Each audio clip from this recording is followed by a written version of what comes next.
Bonjour. Pour commencer cette vidéo, je vous propose une petite séquence cinéma avec l'extrait d'un film de 2023, Un métier sérieux de Thomas Lilti, un film que j'ai beaucoup apprécié, qui à mon sens est un des meilleurs films qu'on ait fait sur le métier d'enseignant et en particulier au collège. Dans l'extrait que vous allez voir, très court, il s'agit d'une jeune enseignante qui a des difficultés pour se faire entendre et respecter de ses élèves. Je vous laisse découvrir l'extrait et on en reparle après. Ça va mieux avec tes quatrièmes? Ils m'épuisent. Ils ont à peine 14 ans et ils résistent à tout. Je les trouve même méchants par moments. Conseil pour les professeurs débutants qui ont des soucis de discipline. Quand on a deux élèves qui bavardent, par exemple, j'ai remarqué qu'il est très efficace de simplement poser deux doigts sur la table tout en continuant le cours. Et c'est vraiment incroyable de constater que les élèves se taisent dès qu'on a posé les deux doigts sur la table. C'est vraiment très efficace. Alors, petit conseil encore à l'attention des professeurs débutants, on ne tourne jamais. Et maintenant, vous êtes attentifs et vous écoutez tous ce que je vais vous dire. Bon, on va arrêter la plaisanterie, remonter la caméra, vous dire que cette séquence fait allusion à un DVD produit par l'Éducation nationale il y a une quinzaine d'années, qui a vraiment existé. Il y avait un jeune collègue qui avait été mis en valeur par le ministre de l'époque et qui avait fait tout un travail de conseil pour les jeunes enseignants, avec notamment ce fameux épisode des deux doigts qui a été beaucoup moqué sur les réseaux sociaux. C'est la raison pour laquelle le DVD n'existe plus, ou en tout cas n'est plus disponible, et que Thomas Lilti a dû reconstituer la scène avec un comédien, puisque l'original n'existe plus. Et évidemment, est-ce qu'il suffit de mettre deux doigts sur la table pour que l'autorité naisse? Je crois qu'on se met les doigts dans l'œil.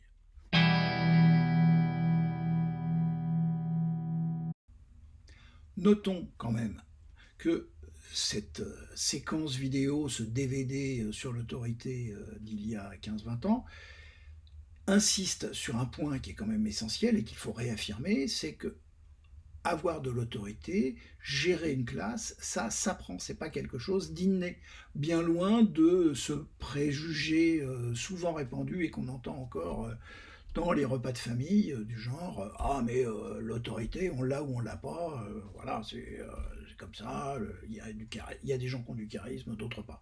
Non, l'autorité, et singulièrement l'autorité éducative, ça s'apprend, ça se construit.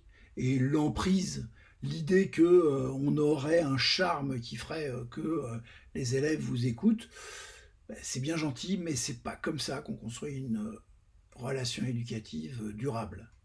J'ouvre une parenthèse, un jour je vous dirai pourquoi je trouve que Le Cercle des Poètes Disparus est un très mauvais film pour parler de l'enseignement. Je referme ma parenthèse.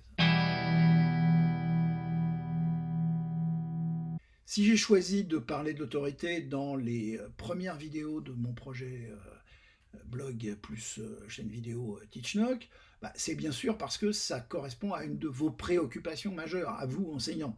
Bien sûr singulièrement les enseignants débutants, mais c'est une question qu'on se pose sans cesse tout au long de sa carrière, croyez-moi.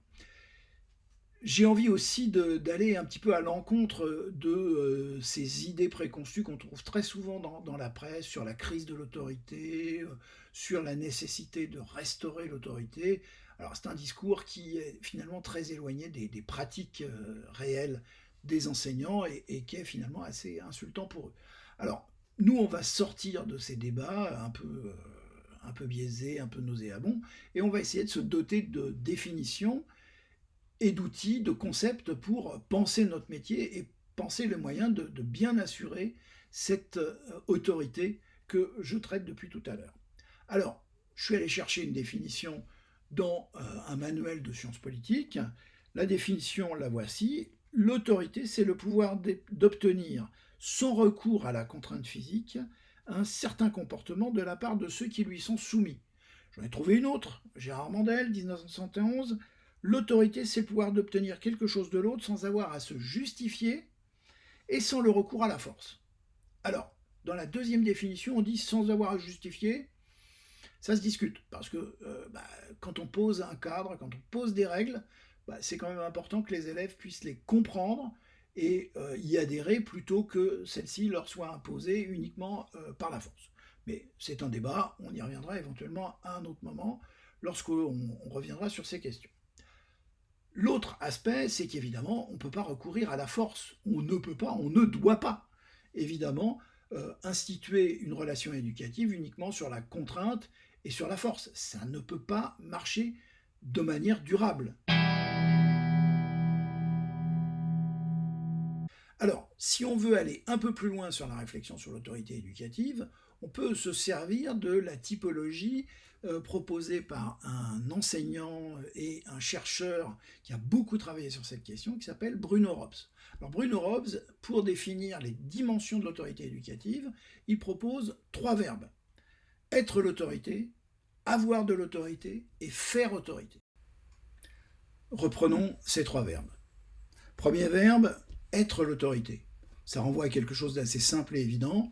Quand vous arrivez dans la classe, vous êtes le représentant d'une institution. Vous avez été nommé par le chef d'établissement, un recteur, un ministre, que sais-je. Et bref, lorsque vous arrivez dans la classe, vous êtes le représentant d'une institution.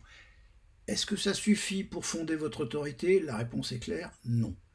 Mais c'est aussi quelque chose qui peut être à double tranchant, puisque souvent quand les élèves sont en colère contre l'école, ils ne sont pas en colère contre vous en tant qu'individu, mais contre l'institution que vous représentez.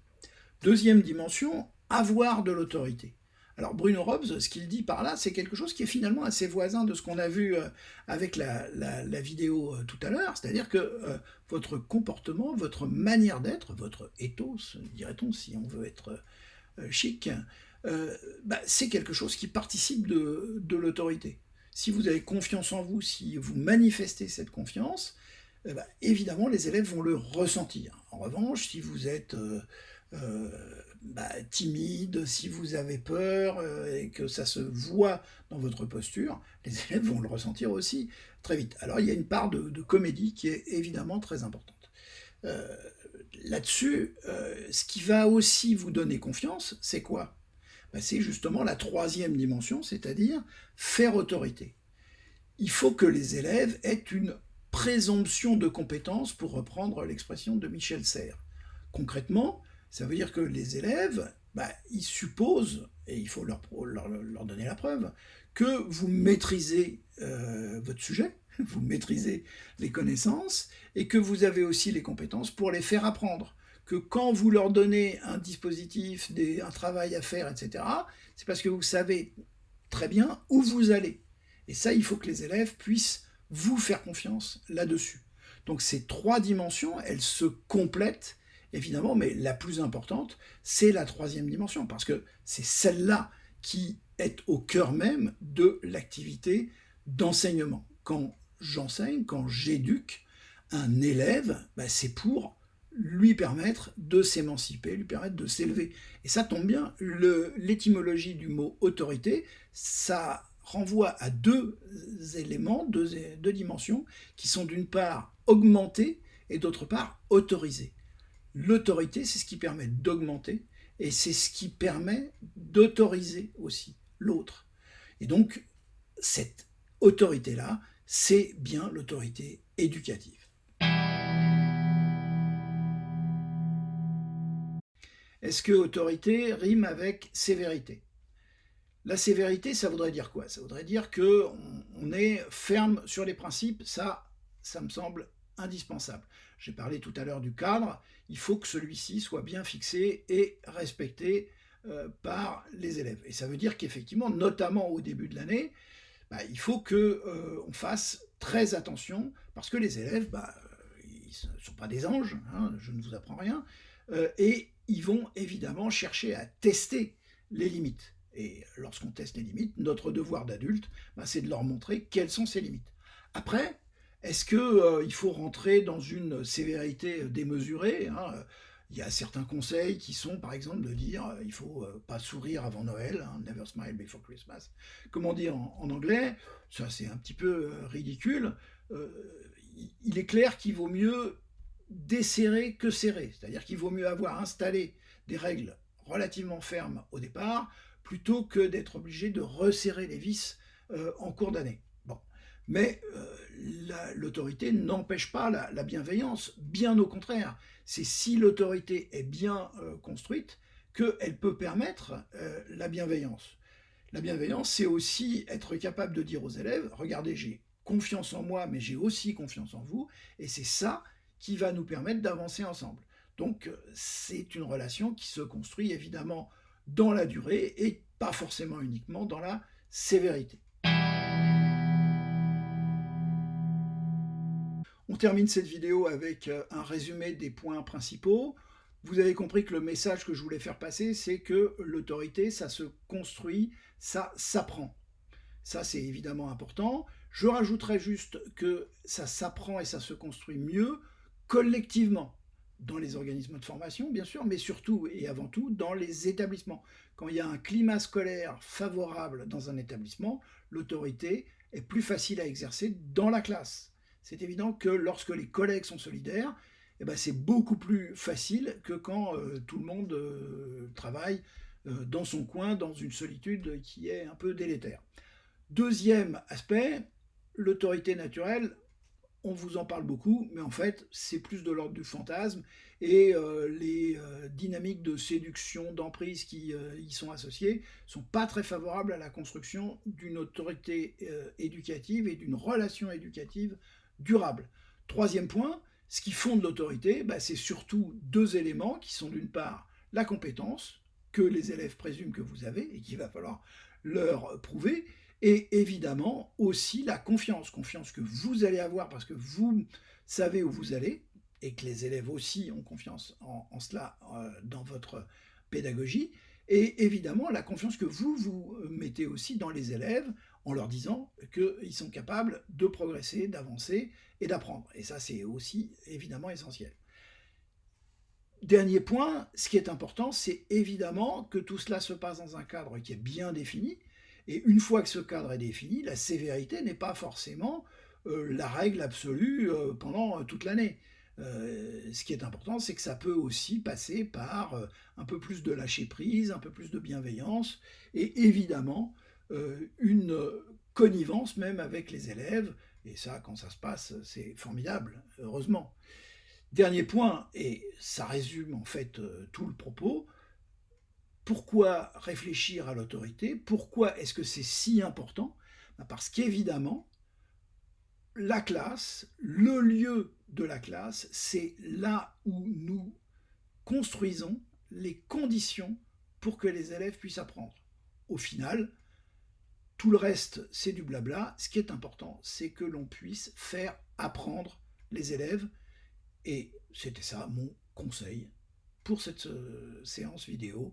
Un conseil, évidemment, de vieux schnock. Vous en aurez d'autres dans les vidéos à suivre. À très bientôt. Salut de la part d'un vieux schnock.